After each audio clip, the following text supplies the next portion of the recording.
لم ابعث لأعذب عذاب النار، میں اس لیے بھیجا نہیں گیا ہوں کہ لوگوں کو جہنم جیسی سزائیں دوں، لأعذب عذابہم، میں ان کو عذاب دینے کے لیے نہیں بھیجا گیا ہوں، کس لیے بھیجا گیا ہوں، وما ارسلناک الا رحمۃ للعالمین۔ یہ سمجھنے والی باتیں ہیں اگر ہماری عقل درست ہو۔ عقل درست نہ ہو تو آپ نے دیکھا ہوگا بڑا شور ہے پہلو میں کہ حور نکال کے لے آئے ہیں، سوشل میڈیا پہ آپ نے دیکھا ہوگا نوجوان خوبرو لڑکی، اس کو ایک مسحری بنا کے اس میں بٹھایا ہے اور میلاد کے جلوس میں چلا رہے ہیں اس کو، اور وہ لے کے جا رہے ہیں حور زمین پر۔ اب وہ کہنا تو نہیں چاہیے، وہ ایک زمانے میں کوئی ایک چلتا تھا، وہ کیا تارے زمین پر،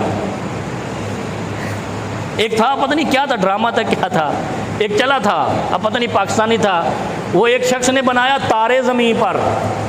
پھر آپ کے سامنے ایک مذہب ہے جو مرتدین کا مذہب ہے، انہوں نے جنت زمین پر بنائی ہے۔ اگر آپ لوگ قادیانیوں کو جانتے ہیں، اور یہ چنیوٹ جو ہے اس کے ساتھ ان کا وہ معبد خانہ ہے، جو بھی ہے مرکز ہے ربوہ جسے کہتے ہیں، میں وہاں گیا ہوں، پورا وزٹ کر کے آیا ہوں، ان کی جنت بھی دیکھی، ان کی جہنم بھی دیکھی، دور پھٹے منہ میں نے کہا زمین پر جنت لے کر آئے ہیں۔ انہوں نے قبرستان میں فرق کیا ہے جنت جہنم میں، یعنی جو جنتی ہیں ان کی قبروں پہ ماربل کے کتبے بہترین، ہر قبر کے ساتھ ایک پودا لگایا ہے، خوبصورت قبرستان بنا کے بولا ہے یہ جنتی ہے۔ فیصلہ کون کر رہا ہے؟ ان کا ملعون، وہ جو ان کا امیر ہوتا ہے، بھئی یہ جنتی ہے، کیوں؟ اس کو چندہ زیادہ دے دیا وہ جنتی ہو گیا۔ جو پیسے ان کے امیر کو زیادہ دے گا، فنڈ زیادہ دے گا، وہ جنتی ہے، وہ جنت کا قبرستان ہے۔ میں نے اس کی فوٹیج بھی بنائی ہوئی ہے، جنتیوں کا قبرستان اور جہنمیوں کا قبرستان۔ جہنمیوں کا قبرستان کچی قبریں ہیں، چٹیل میدان میں قبریں ہیں، کوئی اس پہ سبزہ نہیں ہے، بلکہ جو سبزہ اگر کہیں گھاس بارش کی وجہ سے نکلا ہے نا فوراً اکھاڑ دیتے ہیں۔ یہ تو جہنمی کی قبر پہ کیسے سبزہ ہو گیا؟ کیونکہ سبز و شاداب ہوں گے نا جنتی، جہنمی تو نہیں ہوں گے، جہنمی تو آگ میں جل رہے ہوں گے۔ انہوں نے دنیا پہ یہ نقشہ تبدیل کیا۔ یہ آج آپ کو میں، اگر آپ کو پتہ ہے تو اچھی بات ہے، نہیں تو انفارمیٹک بات دے رہا ہوں۔ ان کو ہم کیا کہتے ہیں؟ یہ مرتد ہیں، یہ قادیانی کافر ہیں، ان کو اس ملک میں جینے کا حق نہیں ہے، کہتے ہیں نا، جو مومن ہے ایسے کہتا ہے۔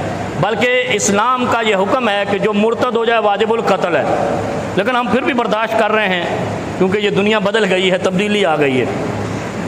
قادیانیوں کو ہم مرتد اور کافر کہتے ہیں، انہوں نے جنت کا نمونہ زمین پہ بنایا، ایسے ہی ہے، لہذا وہ تو پکے جہنمی، بھلے جتنی مرضی جنتیں دنیا پہ بنائے۔ ہمارے نزدیک، مسلمانوں کے نزدیک، کلمہ پڑھنے والوں کے نزدیک وہ جہنمی ہیں اور ابداً خالداً فیہا، ہمیشہ کے لیے جہنم میں رہیں گے، اس لیے کہ انہوں نے ختم نبوت کا انکار کیا، زمین پہ جنت جہنم الگ الگ شناخت کرائی۔ اب آ جاؤ تیسرا طبقہ، ایک تھا تارے زمین پر، دوسرا جنت زمین پر، اب تیسرا طبقہ 2021 میں نمودار ہوا ہے۔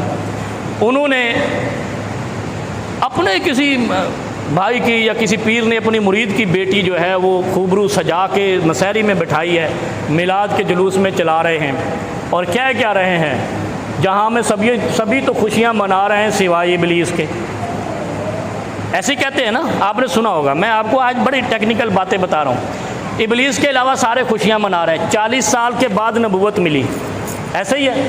40 سال سے پہلے کون خوشیاں منا رہا تھا؟ ابو لہب، ابو جہل، جو قبیلہ قریش تھا، وہ محمد کریم صلی اللہ علیہ وسلم کی پیدائش سے 40 سال تک خوشیاں مناتا رہا۔ یہ مولویوں سے کہتا ہوں، خدا کے عذاب سے ڈرو۔ یہ جو تم نے حوریں نکالی ہیں نا زمین پر، یہ اس کے عذاب کے علاوہ کچھ نہیں، یہ رب کی بھی توہین ہے، رب کی بنائی گئی جنت کی بھی توہین ہے، اور اس جنت میں جانے والے مہمانوں مومنوں کی بھی توہین ہے جن کو وہ حوریں ملنی ہے۔ تم اپنی بیٹی مسحری پہ بٹھا کر حور بنا کے پیش کر رہے ہو، تو وہاں تو اشارے سے حوریں آئیں گی، لکھ کے نہیں لیٹر دیا جائے گا ہمیں 10 حوریں چاہیے، وہاں تو 70 حوریں ویسے ہی مقدر میں ہوں گی، تم ایک دکھا کے نوجوانوں کا بیڑا غرق کر رہے ہو یہاں پہ۔ اور بیٹی کس کی ہے وہ باپ بھی ڈھونڈو۔ بڑا ظلم ہے زمین پر یہ اس طرح کی حرکت کرنا۔ یہ خدا کے عذاب کو قوم لوط سے بڑا عذاب ہے۔